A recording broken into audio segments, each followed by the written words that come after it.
Last week, we talked about some of the bad advice I've gotten over the years. This week, we're going to be talking about the opposite, some of the good advice I've gotten over the years. And some of this has really helped shape my career, so I'm sharing it today in hopes that it'll help somebody else.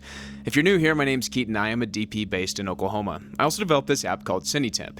CineTemp's a quick way to calculate the white balance of a location. And new in version 2.0, we're also able to calculate the ND needed for a given scene. This app is meant for both beginners and professionals, and we've done our best to make the algorithm as accurate as possible by continually testing it against different color meters that are out on the market. Now, if you've been around for a while, you may notice that I'm in a new location, and this is my new van. I just recently upgraded it. So if you'd like a walkthrough or a van tour at some point, let me know in the comments and I'll make that happen. Now let's dive into section 1, which is charge like a professional. To set this up, I'm going to assume that you've been in the industry for a couple years, you have some consistent clients or some successful projects, but in general, let's define what the rate rule is. In general, if everybody says yes to your rate, then you're probably a little bit too cheap. And if everybody says no to your rate, then you're probably too expensive. In my experience, what you want is you want about 75% of the people to say yes to your rate and about 25% of the people to say no to your rate. Now, of course, there's exceptions to every rule and certain opportunities justify a lower cost, but in general, that's going to weed out the clients that are a bad fit for you. From my experience, the bottom 20%, give or take, I'm going to leave 5% of that for the exceptions to the rule, but the bottom 20% are only hiring you because you're cheap. And if they're only hiring you because you're the cheapest option, A, they're not going to be loyal, B, they're going to find a replacement or somebody that's cheaper than you eventually, and C, they're probably going to cause about 50% of your headaches that you have on general daily operations. In my experience, it's the oddest thing, but a lot of the times the cheapest client is the one that asks for the most, and they cause the most problems and they have the most headaches associated with their projects. I say all of this as a general rule, but to implement this correctly, I think it's really important that you objectively look at where you sit in the industry. If you're new to the industry, a lot of times your rate's going to be a little bit lower than some of the other competition that you have, just because you don't have as many successful projects underneath your belt. You haven't seen as many problems, so maybe you don't know how to solve them as fast. But on the flip side of that, as your experience increases, it's a little bit easier for the client to understand their return on investment and confidently know that you're worth the rate that you're asking. As your skills grow, your rate will grow with it. Now, I think it's important to note while you're thinking through this is a conversation that you need to have with yourself every couple or few years. This is not a one and done conversation. You need to figure out what you're bringing to the table, gauge the market, and then gauge kind of where's a fair market value for yourself for that. Now, moving on to section 2, this is some advice that I got early on, and at first I didn't necessarily understand it because it just sounds weird, but as I've grown in the industry, I started to understand it a little bit more. But that's that your effort should match the room. Now, what they meant by that was that you need to care as much as the director or the client cares about the project. For example, if you care much more about the project than they do, then you may be adding additional stress or additional time to the day and eventually making the project run behind. Like if you're acting like this is your one shot at creating something and they just really need a quick turn project, then that could add strain to that relationship.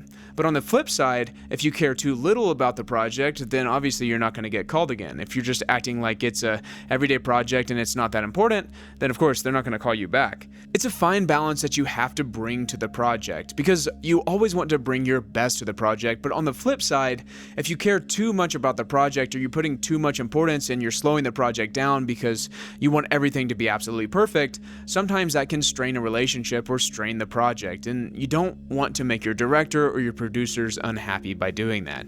Now, of course, there's exceptions to the rule. Everybody has a bad day, and sometimes you need to quietly carry them and encourage them to care more about the project or bring it up a level. But then there's some projects that literally need to be a fast turnaround, and so maybe we care a little bit less about perfect light, but we care more about the emotion and the action that's happening on screen. I think in general, what they're meaning by this mentality of your effort needs to match the room is that there is some projects where you need to let go of your ego and then you need to be a servant. There's some projects that we want to make as good as possible, and then there's some projects where we just need to be a servant and serve the client or the director in the way that they see fit. Now let's move on to section 3, which is don't try to impress other filmmakers. This is one that I think is a hard pill to swallow because we always want to do our best work. But sometimes we have the wrong mentality and we're doing it just to impress our buddies or impress other filmmakers that we're seeing online. I think as DPs or filmmakers, this is one of the biggest traps that we can fall into. You create something that you want to release on Instagram or YouTube or whatever it is, hoping that it will impress other filmmakers, or you're buying gear to impress other filmmakers, etc. But you have to remember that those filmmakers aren't the ones that are hiring you. Of course, it's good to do good work and do stuff that impresses people, but you need to make sure that you're doing it with the right mentality and you're trying to impress the people that are hiring you, not just impressing your peers. Now, of course, if a client is hiring you, they're expecting a good film or commercial, but in general, the rules to live by for clients is that they want somebody that makes their life easier, somebody that can deliver on time and on budget, and somebody that they can trust to execute. Not every project that you create has to be website worthy. Sometimes it's okay to create the project that serves the client or the story best, not necessarily making the group chat.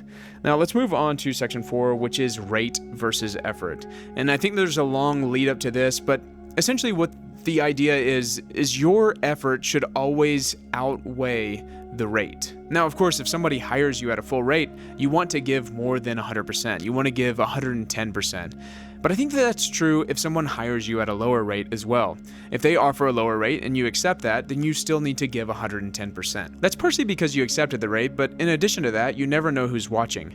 There may be a really talented director or producer that's on set, and that may create a relationship or a future job for you. Or in addition to that, there may be some clips from that end up making it on your reel.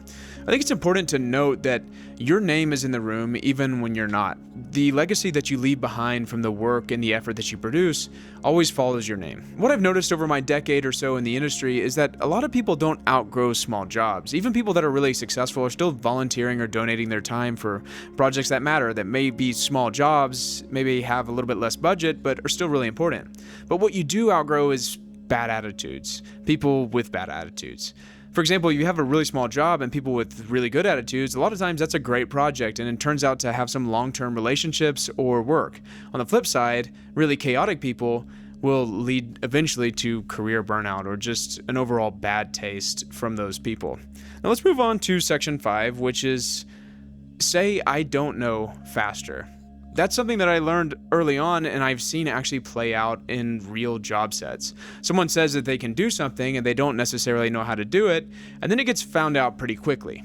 I think the key core element behind this is confidence isn't knowing everything. Confidence is owning the unknown and then solving it quickly. I think the fastest way to build trust is to say, I don't know, give me 60 seconds, I'll figure it out, versus saying that you know it and then turns out that you don't know it. That's the quickest way to destroy trust. And I think that this is something that follows both professionals and beginners. If you're out of your element on that, either find an expert that knows that or spend some time researching it and figuring it out. I think back to some projects that I've been on where somebody said that they could do something and it turns out that they didn't necessarily know how to do it. Now, not only did that make us fall behind on the schedule of the day and miss things that we should have been able to get done, but it also made the producer look bad. And you never want your producer looking bad in front of the client because eventually that comes back to the entire team. Now, of course, they're never going to be hired back on that producer sets, and then anybody that was aware of that situation on that set will probably not hire that person. So it's always best just to say, I don't know, and then figure it out from there. Now let's move on to section 6, and that's ask why you're being hired. I think this is something that is really important, especially when you're early on in the industry. You need to figure out what your strengths are and why you're being considered and hired for certain projects. If you can find a theme in your strengths, that's your differentiator. Now, once you figure out your strengths, then you lean into those and develop those even more. In tandem to this, if you lose out on a project, ask why you lost out on that project. Sometimes you may not get a response. I ask that question sometimes still, and I don't get responses. But sometimes they'll tell you flat out, like, you didn't have enough examples of this, or maybe you lacked in this area. That'll help you also lean into that and try to develop those even further so that you don't miss out on an opportunity like that in the future. For me, it took a while to figure out exactly what my strengths were, but eventually it boiled down to my lighting style, my reliability, my service, and my story instincts. I think it's a dangerous place if your strengths are your gear because that's a slippery slope and that can be very dangerous. For me, gear has been a positive impact on my business and just my overall projects, but you never want gear to be the only reason that you're getting hired onto a set. Now, I think gear is important. I own quite a bit of it and it served me well and it serves my clients well, but I never bought it to solely and exclusively win jobs through my gear. I never necessarily want to be hired just because I have the gear. I want to be hired for something that I personally bring to set. When I think about all the advice that I've gotten over the years, the stuff that I thought was the most important was stuff that revolved around how you show up, not necessarily camera technology or technique. Those are hard skills. I think the soft skills are something that are probably the most important, and that's the stuff that will keep you working. How you show up, how you solve problems, how you treat other people, how you carry yourself on set. Now, if you have a tip or suggestion that you would like to make that I didn't mention, I'd love to hear it in the comments below, because that's just going to help everybody in this community and create better sets for everybody all around. My name's Keaton, and I am sharing my journey and what I've learned along the way. If you enjoyed this video and want to continue growing together, consider subscribing. This is just the beginning of the conversation.